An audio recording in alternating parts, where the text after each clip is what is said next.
저를 부르신 한 분, 예수 그리스도를 증언하기 위해 이 글을 남깁니다. 제 이름은 레위, 사람들이 세리마테라 부르는 자입니다.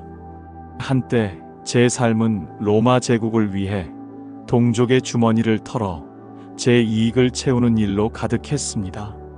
세관에 앉아 돈을 세고 장부를 꼼꼼히 기록하고 이익을 남기는 일에 누구보다 능숙했습니다. 그곳은 히브리어와 아람어는 물론 제국의 언어인 헬라어와 라틴어에도 익숙해야만 살아남을 수 있는 경계의 공간이었습니다. 그리고 그곳에서 저는 동족에게 죄인으로 불렸고 손가락질 받는 배신자였습니다. 저의 정체성은 제가 하는 일과 사람들의 경멸 어린 시선으로 규정되었습니다. 그러나 그 모든 것을 뒤로하고 이 기록을 남기는 것은 세관에 앉아있던 제게 다가와 나를 따르라 하고 말씀하셨을 때 제 삶의 모든 장부가 새로 쓰이기 시작했기 때문입니다. 마태복음 9장 9절에 기록된 그 순간은 제 과거가 끝나는 지점이자 새로운 생명이 시작되는 순간이었습니다. 저는 제 복음서에 제 이름을 기록하며 굳이 세리라는 부끄러운 꼬리표를 감추지 않았습니다. 이는 저의 죄인됨을 잊지 않고 그런 저를 제자로 삼으신 주님의 은혜를 영원히 기억하기 위함입니다. 헨리 나우웬이라는 이가 훗날 우리가 상처 입은 치유자로서 서로를 섬기게 된다고 말했던 것처럼 저의 가장 큰 상처였던 세리라는 이름은 이제 주님의 부르심을 증거하는 가장 영광스러운 흔적이 되었습니다. 제가 기록한 이 복음서를 읽게 될 나의 동족 유대인들에게 먼저 말하고 싶습니다. 우리는 오랫동안 메시아를 기다려왔습니다. 메시아란 기름 부음 받은 자, 곧 하나님께서 약속하신 우리의 왕이자 구원자를 뜻하는 말입니다. 저는 이 글을 통해 우리가 기다려온 그 왕이 바로 나사렛 예수이심을 체계적으로 증명하고 싶었습니다. 세리로서의 제 오랜 습관은 모든 것을 꼼꼼히 정리하고 사실에 근거하여 기록하게 했습니다. 그래서 저는 예수님의 족보로부터 이야기를 시작했습니다. 아브라함과 다윗의 자손으로 오신 그분의 혈통은 그가 우리의 역사와 언약의 정점에 계신 분임을 보여주는 첫 번째 증거입니다. 또한 저는 구약의 예언자들이 어떻게 그분의 삶 속에서 성취되었는지를 거듭하여 기록했습니다. 이는 주께서 선지자로 하신 말씀을 이루려 하심이라는 구절을 반복해서 쓴 이유는 예수님의 모든 행적이 우연이 아닌 하나님의 철저한 계획과 약속의 성취임을 보여주기 위함이었습니다. 훗날 C.S. 루이스라는 사상가가 이성과 논리를 통해 신앙의 문을 열 수 있다고 말했던 것처럼 저 역시 제 동족들이 이성적으로 납득하고 역사적 사실을 통해 마음을 열기를 바랐습니다. 예수님은 추상적인 개념이나 신화 속 인물이 아니라 우리 역사 속으로 들어오신 실제 왕이십니다. 이 복음서의 중심에는 하나님 나라, 곧 천국이라는 주제가 흐르고 있습니다. 유대인인 우리는 종종 하나님 나라를 미래에 임할 정치적이고 지상적인 왕국으로만 생각했습니다. 그러나 예수님께서는 회개하라 천국이 가까이 왔느니라고 선포하심으로써 하나님 나라가 이미 우리 가운데 시작되었음을 알리셨습니다. 여기서 천국이란 단순히 우리가 죽어서 가는 장소를 의미하는 것이 아닙니다. 그것은 하나님의 통치와 다스림이 임하는 모든 영역을 의미합니다. 그분의 뜻이 하늘에서 이루어진 것 같이 땅에서도 이루어지는 상태, 그것이 바로 천국입니다. 마태복음 5장부터 7장까지 기록된 산상수훈은 그 나라의 백성들이 따라야 할 삶의 원칙이자 헌법입니다. 그것은 율법의 완성이며 마음의 동기까지 살피시는 하나님의 통치를 보여줍니다. 저는 예수님께서 들려주신 수많은 비유를 통해 천국의 비밀을 자세히 기록하고자 했습니다. 씨 뿌리는 비유, 가라지 비유, 겨자씨 비유 등 마태복음 13장에 기록된 이야기들은 눈에 보이지 않지만 이미 우리 사이에서 자라나고 있는 하나님 나라의 속성을 명확히 보여줍니다. 그 나라는 세상의 가치와는 전혀 다른 방식으로 운영됩니다. 가장 작은 자가 가장 큰 자가 되고 섬기는 자가 높아지는 곳입니다. 이 땅의 왕들이 힘과 권력으로 다스린다면 우리의 왕이신 예수님께서는 사랑과 희생으로 다스리십니다. 그 통치의 정점은 바로 십자가였습니다. 어떤 이들은 왜 이 복음서에 저 자신의 목소리가 거의 들리지 않는지 의아해할지도 모릅니다. 저는 그분의 12제자 중 한 명이었지만 제 생각이나 말을 기록하지 않았습니다. 그 이유는 이 이야기의 주인공은 제가 아니기 때문입니다. 저는 단지 증인일 뿐입니다. 세관에 앉아 세상의 돈을 헤아리던 제 눈이 이제는 영원한 가치를 보게 되었고, 장부를 기록하던 제 손이 이제는 생명의 말씀을 기록하게 되었습니다. 이 모든 변화는 오직 예수 그리스도로 말미암았습니다. 따라서 저는 저 자신을 드러내기보다 그분의 말씀과 행적을 가장 정확하고 진실하게 전달하는 것에만 집중했습니다. 저의 침묵은 그분의 목소리를 더 크게 울리게 하기 위한 겸손한 도구일 뿐입니다. 마지막으로 저는 부활하신 주님께서 우리에게 남기신 지상 최대의 명령으로 이 글을 마무리했습니다. 마태복음 28장 19절과 20절에서 주님은 그러므로 너희는 가서 모든 민족을 제자로 삼아 아버지와 아들과 성령의 이름으로 세례를 베풀고 내가 너희에게 분부한 모든 것을 가르쳐 지키게 하라고 명령하셨습니다. 이 말씀은 유대인인 우리를 넘어 온 세상으로 향하는 하나님 나라의 비전을 보여줍니다. 이 글을 읽는 당신이 누구이든 어느 시대를 살아가든 이 초대는 여전히 유효합니다. 우리의 왕이신 예수님께서 선포하신 하나님 나라의 백성이 되어 그분의 통치 아래에서 참된 생명을 누리기를 간절히 바라는 마음으로 저는 이 모든 사실을 기록했습니다. 제가 이 글을 기록하며 가장 중요하게 생각했던 것은 바로 연결이었습니다. 저의 동족인 유대인들은 수백 년 동안 선지자들의 목소리를 통해 하나님의 약속을 붙들고 살아왔습니다. 저는 그 익숙한 구약의 말씀들로부터 예수 그리스도라는 새로운 언약의 시대로 독자들이 부드럽게 건너올 수 있도록 다리를 놓는 역할을 하고 싶었습니다. 그래서 제 복음서 곳곳에 옛 선지자들의 글을 직접 인용하거나 그 의미를 암시하는 구절을 수없이 심어두었습니다. 이는 예수님의 모든 사역이 홀로 떨어진 새로운 사건이 아니라 아브라함으로부터 시작된 하나님의 거대한 구원 계획의 정점이자 완성이심을 보여주기 위한 저의 노력이었습니다. 모든 것은 이미 약속되어 있었고 마침내 그 약속이 우리 눈앞에서 실현되었음을 증언하고 싶었습니다. 그 증언의 첫걸음은 바로 족보였습니다. 마태복음 1장 1절은 아브라함과 다윗의 자손 예수 그리스도의 계보라는 선언으로 시작됩니다. 이는 단순히 혈통을 나열하는 것이 아니라 예수님께서 바로 우리가 기다려온 그 왕이심을 알리는 출사표와도 같습니다. 저는 의도적으로 족보를 14대씩 세 묶음으로 나누었습니다. 우리 히브리어에서 다윗이라는 이름의 숫자 값을 더하면 14이 되는데 이 숫자를 반복함으로써 예수님이야말로 다윗의 왕위를 이을 진정한 메시아이심을 거듭 강조하고자 했습니다. 또한 이 족보에는 특별한 이름들이 있습니다.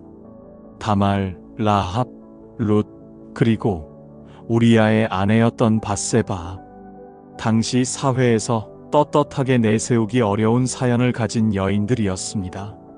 C.S. 루이스가 말했듯 신앙은 때로 우리가 외면하고 싶은 현실을 정직하게 마주하게 합니다. 저는 이 여인들의 이름을 숨기지 않았습니다. 오히려 그들의 이름을 왕의 계보에 새겨 넣음으로써 하나님의 구원이 얼마나 놀라운 방식으로 일하는지를 보여주고자 했습니다. 헨리 나우엔이 상처 입은 자들을 통해 하나님의 사랑이 드러난다고 했던 것처럼 주님의 족보에 새겨진 이 상처와 흠결들은 오히려 모든 죄인과 소외된 자들에게 열려있는 은혜의 문을 증거합니다. 예수님의 가르침을 전달할 때 저는 우리에게 가장 익숙한 구조를 사용했습니다. 바로 모세오경입니다. 모세가 시내산에서 하나님께 5권의 율법책을 받아 우리 민족의 기틀을 세웠듯 저는 예수님의 핵심적인 가르침을 5개의 긴 설교로 묶어 배치했습니다. 산상수훈, 제자 파송 설교, 천국 비유, 교회 공동체에 대한 가르침, 그리고 마지막 때에 대한 경고에 이르기까지 이 5기둥은 하나님 나라의 새로운 율법이자 청사진입니다. 각 설교가 끝날 때마다 저는 의도적으로 예수께서 이 말씀을 마치시매라는 구절을 반복하여 하나의 단락이 끝났음을 알렸습니다. 이는 예수님께서 모세보다 더 위대한 입법자로서 우리에게 오셨음을 보여주는 문학적 장치였습니다. 또한 저는 세리로서의 경험을 살려 예수님의 행적을 시간 순서에만 얽매이지 않고 주제별로 재구성했습니다. 기적 이야기들은 한 곳에 모으고 비유들은 다른 곳에 모으는 식이었습니다. 이는 독자들이 예수님의 권능과 가르침의 핵심을 더 명확하고 체계적으로 이해하도록 돕기 위한 저의 방식이었습니다. 글의 구조를 더욱 튼튼하게 만들기 위해 저는 수미상관법이라는 기법을 즐겨 사용했습니다.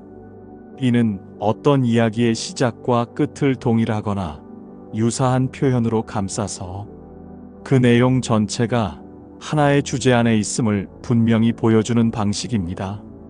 예를 들어 마태복음 4장 23절에서 예수께서 온 갈릴리에 두루 다니사 그들의 회당에서 가르치시며 천국 복음을 전파하시며 백성 중에 모든 병과 모든 약한 것을 고치시니라고 그분의 사역을 요약했는데, 한참 뒤인 9장 35절에서 거의 동일한 문장으로 그 사역의 한 단락을 마무리했습니다. 이를 통해 그 사이에 기록된 모든 기적과 가르침이 바로 예수님의 핵심 사역임을 강조한 것입니다. 그리고 이 기법은 저의 복음서 전체를 아우르는 가장 중요한 주제에도 사용되었습니다. 바로 임마누엘입니다. 임마누엘은 하나님이 우리와 함께 계시다는 뜻입니다. 마태복음 1장 23절에서 예수님의 탄생을 예언하며 시작된 이 약속은 책의 가장 마지막 구절인 마태복음 28장 20절에서 볼지어다. 내가 세상 끝날까지 너희와 항상 함께 있으리라는 부활하신 주님의 음성으로 완성됩니다. 예수, 그분 자신이 바로 우리와 함께 하시는 하나님이시며 그분의 함께 하심은 잠시 머무는 것이 아니라 영원하다는 사실, 이것이야말로 제가 전하고 싶은 복음의 심장입니다. 제가 기록한 예수님의 행적 속에는 수많은 기적들이 자리하고 있습니다. 그러나 저는 그 놀라운 사건들을 단지 사람들을 놀라게 하거나 그분의 능력을 과시하기 위한 일들로 기록하지 않았습니다. 그 모든 기적은 눈에 보이지 않는 하나님 나라가 우리 가운데 실제로 임했음을 알리는 분명한 표적이었습니다. 그분의 권능은 화려한 왕궁이나 거룩한 성전이 아니라 가장 낮은 자들의 고통과 절망의 자리에서부터 시작되었습니다. 주님은 당시 사람들이 부정하다 여기며 피했던 나병 환자에게 손을 내미시어 그의 살을 깨끗하게 하셨고, 이로써 그를 육체의 질병뿐만 아니라 사회적 소외로부터 구원하여 공동체의 품으로 돌려보내셨습니다. 또한 제가 마태복음 9장에서 기록했듯이 중풍병자를 고치실 때에는 그의 마비된 몸을 일으키기 전에 먼저 작은 자야 안심하라, 내 죄 사함을 받았느니라고 선언하셨습니다. 이는 그분의 사역이 단지 육신의 회복을 넘어 인간의 가장 근본적인 문제인 죄의 권세로부터 우리를 자유롭게 하는 것임을 분명히 보여주는 사건이었습니다. 주님의 기적을 목격하며 저는 한 가지 중요한 사실을 깨달았습니다. 그것은 바로 기적이 우리의 혈통이나 배경 혹은 율법적 의로움이 아니라 오직 믿음을 통해 임한다는 것이었습니다. 로마인 백부장이 자신의 종을 위해 간구하며 다만 말씀으로만 하옵소서, 그러면 내 하인이 낫겠사옵나이다라고 고백했을 때 주님은 이스라엘 중에서도 이만한 믿음을 본 적이 없다며 크게 칭찬하셨습니다. 12해를 혈루증으로 앓던 여인은 그저 예수님의 옷자락이라도 만지면 나을 것이라는 간절한 믿음 하나로 치유를 받았습니다. 주님의 기적은 이처럼 자격 없는 자들의 믿음에 응답하는 하나님의 은혜였습니다. C.S. 루이스는 믿음이란 이성의 눈을 감는 것이 아니라 한 번 신뢰하기로 한 것에 대해 끝까지 충실한 것이라 말했습니다. 이들의 믿음은 바로 그러한 것이었습니다. 자신의 한계와 절망을 넘어 오직 주님만이 해결책이라는 진실에 자신의 모든 것을 던지는 결단이었습니다. 예수님의 권세는 사람의 질병뿐만 아니라 혼돈스러운 자연 질서 위에도 미쳤습니다. 거센 풍랑이 몰아쳐 저희 모두가 두려움에 떨고 있을 때 주님은 바람과 바다를 꾸짖어 잠잠하게 하셨습니다. 마태복음 8장에 기록된 이 사건은 그분의 통치가 미치는 곳에는 어떤 혼돈 속에서도 참된 평안이 있음을 보여주었습니다. 베드로가 믿음으로 물 위를 걷다가 의심의 바람에 빠져들어갈 때 주님께서 즉시 손을 내밀어 붙잡아 주신 장면은 제게 믿음의 본질을 가르쳐 주었습니다. 헨리 나우엔이 말했듯 우리의 영적 여정은 실패 없는 완벽한 걸음이 아니라 넘어질 때마다 그분을 의지하고 다시 붙잡히는 과정의 연속입니다. 또한 보리떡 5개와 물고기 2마리로 5,000명을 먹이신 기적은 인간의 계산과 한계를 뛰어넘는 하나님 나라의 풍요로움을 보여주는 사건이었습니다. 우리의 보잘것없는 것을 주님께 내어드릴 때 그분의 손안에서 그것은 수많은 사람을 살리는 생명의 양식이 될 수 있음을 저는 똑똑히 보았습니다. 물론 주님의 모든 기적이 위로와 회복만을 위한 것은 아니었습니다. 잎만 무성하고 열매를 맺지 못하는 무화과 나무를 저주하신 사건은 우리에게 경건의 모양만이 아닌 하나님 나라에 합당한 열매 맺는 삶을 요구하시는 그분의 마음을 보여주었습니다. 그러나 이 모든 기적은 단 하나의 정점을 향해 나아가는 과정이었습니다. 바로 십자가와 부활입니다. 주님의 죽음은 결코 무력한 패배가 아니었습니다. 그가 십자가에 달리셨을 때 온 땅에 어둠이 임하고 성전의 휘장이 위로부터 아래까지 찢어지고 땅이 진동하며 무덤들이 열리는 초자연적인 현상들이 일어났습니다. 저는 마태복음 27장에 이 모든 일을 기록하며 그분의 죽음이 온 우주를 뒤흔드는 구원의 사건이었음을 증언하고자 했습니다. 그리고 마침내 죽음의 권세를 깨뜨리고 무덤에서 일어나신 부활은 모든 기적의 완성이자 목적이었습니다. 다른 모든 기적이 생명의 회복을 보여주었다면 부활은 죽음을 이긴 완전한 새 생명 그 자체를 보여주었습니다. 부활은 이 땅에서의 기적들이 잠시 맛보게 했던 하나님 나라의 실체가 영원한 현실임을 확증하는 궁극적인 표적입니다. 제가 기록한 예수님의 말씀과 행적을 되짚어보면 그 모든 것은 우리를 하나님 나라의 백성으로 살아가도록 초대하는 가르침으로 귀결됩니다. 그 삶의 방식은 우리 주님께서 친히 광야에서 몸소 보여주신 모습에서부터 시작됩니다. 40일을 굶주리신 끝에 마주한 시험 앞에서 주님은 세상이 가장 가치 있다 여기는 세 가지를 단호히 거절하셨습니다. 돌을 떡으로 만들라는 유혹 앞에서 사람이 떡으로만 살 것이 아니요 하나님의 입으로부터 나오는 모든 말씀으로 살 것이라고 답하시며 육신의 필요보다 영적인 양식이 우선임을 가르치셨습니다. 기적을 통해 자신을 증명하라는 시험 앞에서는 하나님을 시험하지 말라며 묵묵히 순종의 길을 택하셨고 세상의 모든 영광을 주겠다는 제안 앞에서는 오직 하나님만을 경배하겠다고 선포하셨습니다. 이 모습은 장차 그분을 따를 우리 모두가 붙들어야 할 삶의 원칙, 곧 세상의 가치보다 하나님의 말씀을, 화려한 증명보다 잠잠한 순종을, 세상의 영광보다 하나님의 임재를 더 귀하게 여기는 삶의 시작점이었습니다. 이러한 하나님 나라의 가치관은 주님께서 산 위에서 선포하신 팔복의 말씀 속에 고스란히 담겨 있습니다. 세상은 부유한 자, 웃는 자, 강한 자가 복이 있다고 말하지만 주님께서는 정반대의 말씀을 하셨습니다. 마음이 가난한 자가, 애통하는 자가, 온유한 자가, 의에 줄이고 목마른 자가 복이 있다고 선언하신 것입니다. 마태복음 5장에 기록된 이 말씀들은 단순한 윤리적 교훈이 아니라 천국 백성의 정체성을 규정하는 선언문입니다.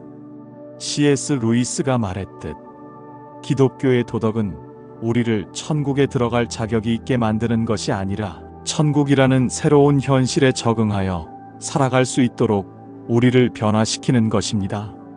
주님은 또한 우리의 신앙이 사람에게 보이기 위한 외적인 행위에 머물러서는 안 된다고 거듭 강조하셨습니다.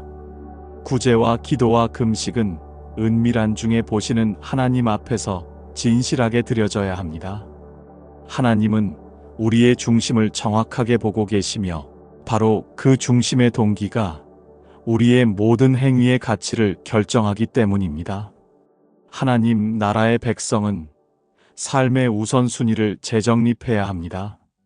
우리는 무엇을 먹을까, 무엇을 마실까 하는 세상의 염려에 묶여 사는 존재가 아닙니다. 주님께서는 마태복음 6장 33절에서 그런즉 너희는 먼저 그의 나라와 그의 의를 구하라. 그리하면 이 모든 것을 너희에게 더하시리라고 약속하셨습니다. 이것은 맹목적인 믿음을 요구하는 것이 아니라 창조주 하나님께서 우리의 모든 필요를 아시고 공급하신다는 신뢰에 기반한 삶의 질서입니다. 물론 이 길은 결코 넓고 편안하지 않습니다. 주님께서는 생명으로 인도하는 문은 좁고 길이 협착하여 찾는 자가 적음이라고 말씀하시며 우리에게 좁은 문으로 들어가기를 힘쓰라고 촉구하셨습니다. 제자로 산다는 것은 자기를 부인하고 자기 십자가를 지고 주님을 따르는 고된 여정임을 숨기지 않으셨습니다. 그러나 그 길 위에서 우리는 혼자가 아닙니다. 제자들이 거센 풍랑 속에서 두려워할 때 주님께서 함께 배에 계시며 바다를 잠잠하게 하셨던 것처럼 그분은 우리 인생의 풍랑 한가운데에서도 변함없이 우리와 함께 하십니다. 오히려 그 풍랑은 평온할 때는 미처 깨닫지 못했던 주님의 권능과 임재를 가장 깊이 체험하는 기회가 되기도 합니다.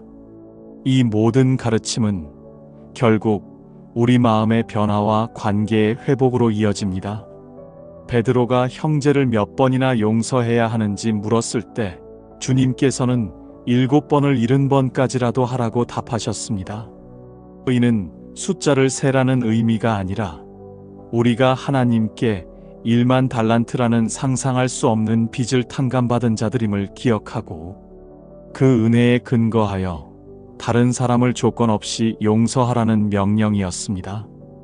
헨리 나우웬이 말했듯 용서는 상대를 위해서이기도 하지만 궁극적으로는 미움의 감옥에 갇힌 내 자신을 자유롭게 하는 치유의 통로입니다. 마지막으로 주님은 열 처녀의 비유를 통해 우리에게 항상 깨어 준비하는 삶을 살라고 당부하셨습니다.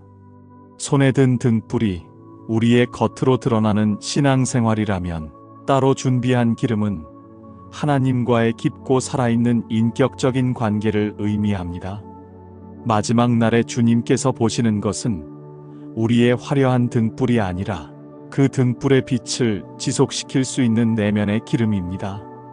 준비된 믿음은 말이나 직분이 아니라 오늘 하루를 어떻게 살아내고 있는가 하는 삶의 모습으로 드러납니다. 이것이 제가 주님 곁에서 배우고 기록한 하나님, 나라, 백성의 삶의 방식입니다. 제가 이 모든 기록을 남기며 마지막으로 전하고 싶었던 것은 예수 그리스도를 통해 인류의 역사에 얼마나 거대한 전환이 일어났는가 하는 사실입니다. 우리 조상들은 시내산에서 돌판에 새겨진 율법을 받았습니다. 그것은 거룩하고 선한 하나님의 법이었지만 우리의 연약한 본성은 그 법을 온전히 지켜낼 수 없었습니다. 율법은 우리에게 죄가 무엇인지를 알려주는 거울이었으나 죄를 씻어낼 능력은 주지 못했습니다. 그러나 주님께서는 옛 선지자들이 예언했던 새 언약을 가지고 오셨습니다. 이 새로운 언약은 더 이상 차가운 돌판이 아니라 성령님을 통해 우리 각 사람의 마음판에 직접 새겨지는 생명의 법입니다. 이것이 바로 신약 시대, 곧 은혜의 시대가 열렸다는 의미입니다. 더 이상 인간의 행위나 노력이 구원의 조건이 되는 시대가 아닙니다. 이제는 하나님께서 일방적으로 베푸시는 은혜를 믿음으로 받아들이기만 하면 되는 시대입니다. 이 은혜의 가장 놀라운 증거는 성령님께서 직접 우리 안에 오셔서 사신다는 사실입니다. 과거에는 지키고 싶어도 지킬 수 없었던 그 율법들이 이제는 내 안에 계신 성령님께서 우리에게 그 말씀을 지키고자 하는 소원을 주시고 또 지킬 수 있는 힘과 기쁨을 주심으로써 자연스럽게 이루어지게 됩니다. 이것은 율법의 완성이며 우리 스스로는 결코 도달할 수 없었던 의를 향한 하나님의 놀라운 해결책입니다. 예수님께서 이 땅에 오셔서 죄의 문제를 해결하시고 깨어졌던 하나님, 나라를 회복하신 이 사건이야말로 인류 역사상 가장 위대하고 복된 소식입니다. 주님께서 이 모든 일을 이루시고 부활하신 뒤 제자들에게 남기신 마지막 말씀은 이 복된 소식이 우리 세대에서 끝나서는 안 된다는 것을 분명히 하셨습니다. 제가 마태복음 28장의 마지막에 기록한 그러므로 너희는 가서 모든 민족을 제자로 삼아 아버지와 아들과 성령의 이름으로 세례를 베풀고 내가 너희에게 분부한 모든 것을 가르쳐 지키게 하라는 명령은 바로 이 땅에 하나님 나라를 확장해 가야 할 우리의 사명이 되었습니다. 주님께서 시작하신 구원의 역사를 이어받아 땅 끝까지 증언하는 것, 이것이 그분의 제자로 부름받은 우리 모두의 존재 이유입니다. 그러나 이 사명은 무거운 짐이나 고된 노동으로만 주어지지 않았습니다. 주님께서는 우리에게 참된 평안과 안식을 약속하셨습니다. 세상이 주는 평안은 문제가 없는 상태를 의미하지만 주님께서 주시는 평안은 문제 속에서도 흔들리지 않는 내면의 고요함입니다. 주님은 마태복음 11장 29절에서 나는 마음이 온유하고 겸손하니 나의 멍에를 메고 내게 배우라 그리하면 너희 마음이 쉼을 얻으리니라고 말씀하셨습니다. 멍에는 짐을 지기 위한 도구이지만 주님의 멍에는 역설적으로 우리에게 쉼을 줍니다. 세상의 헛된 욕망과 자기 자신의 주인이 되려는 무거운 멍에를 벗어버리고 주님을 따르는 자기 부인의 멍에를 맬 때 비로소 우리의 영혼은 참된 안식을 누리게 됩니다. C.S. 루이스가 말했듯 하나님께 완전히 항복할 때 우리는 비로소 진정한 자기 자신을 찾게 됩니다. 마지막으로 이 모든 가르침은 우리에게 단 하나의 질문을 던집니다. 당신 인생의 왕은 누구입니까? 주님께서는 한 사람이 두 주인을 섬기지 못할 것이니 너희가 하나님과 재물을 겸하여 섬기지 못하느니라고 단언하셨습니다. 세리였던 저는 재물이라는 주인을 섬기며 살았던 사람이었습니다.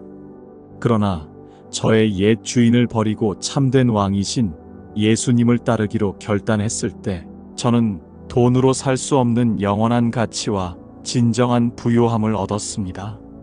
이 글을 읽는 당신 또한 당신의 삶의 왕좌에 누구를 앉힐 것인지 선택해야 합니다. 그 선택에 우리의 영원한 운명이 달려 있습니다. 저의 붓을 통해 기록된 이 모든 이야기는 단 하나의 목적을 향해 달려왔습니다. 그것은 바로 제 동족 유대인들에게, 그리고 장차 이 글을 읽게 될 모든 이들에게 나사렛 예수가 바로 구약의 선지자들이 그토록 오랫동안 예언했던 우리의 왕이자 메시아이심을 설득력 있게 증언하는 것이었습니다. 저는 그분의 족보에서부터 가르침, 그리고 마지막 고난과 부활에 이르기까지 그분의 모든 삶이 어떻게 하나님의 약속을 성취하는지를 체계적으로 보여주고자 했습니다. 그분께서 행하신 수많은 기적들은 단순한 초자연적 현상을 넘어 어둠의 권세 아래 있던 이 땅에 하나님의 나라가 실제로 임했음을 보여주는 강력한 표적이었습니다. 병든 자가 치유되고 귀신이 쫓겨나가고 자연이 그분의 말씀에 복종하는 모든 순간은 하나님의 통치가 회복되고 있음을 알리는 신호탄과 같았습니다. 저는 이 기적들을 통해 우리가 그분께 믿음으로 나아갈 때 비로소 근원적인 죄의 문제가 해결되고 영혼의 깊은 회복이 일어난다는 사실을 가르쳐 주고자 했습니다. 결국 이 복음서는 모든 독자에게 하나의 결단을 촉구하는 초대장입니다. 예수를 당신의 삶의 왕으로 영접하고 그분의 통치 아래로 들어가라는 초대입니다. 이는 우리가 그동안 왕으로 섬겨왔던 세상의 가치, 곧 재물과 명예, 그리고 자기 자신이라는 우상을 내려놓고 오직 하나님 나라의 가치를 삶의 최우선 순위에 두는 삶의 전환을 의미합니다. 이 새로운 나라의 백성은 이웃을 내 몸과 같이 사랑하고 나에게 잘못한 자를 끝없이 용서하는 삶을 통해 세상의 하나님 나라의 아름다움을 드러내는 사명을 받았습니다. 이 길은 결코 쉽지 않지만 가장 가치 있고 영원한 길입니다. 그리고 이 모든 사명의 여정 속에서 주님은 우리를 결코 홀로 내버려 두지 않으셨습니다. 부활하신 주님께서 우리에게 남기신 마지막 약속, 곧 저의 복음서, 가장 마지막에 기록된 내가 세상 끝날까지 너희와 항상 함께 있으리라는 음성은 이 모든 것을 가능하게 하는 힘의 원천입니다. 이것이 바로 임마누엘의 완성입니다. 왕께서는 지금도 우리와 함께 하시며 그분의 임재가 우리의 가장 큰 위로이자 영원한 소망이 됩니다.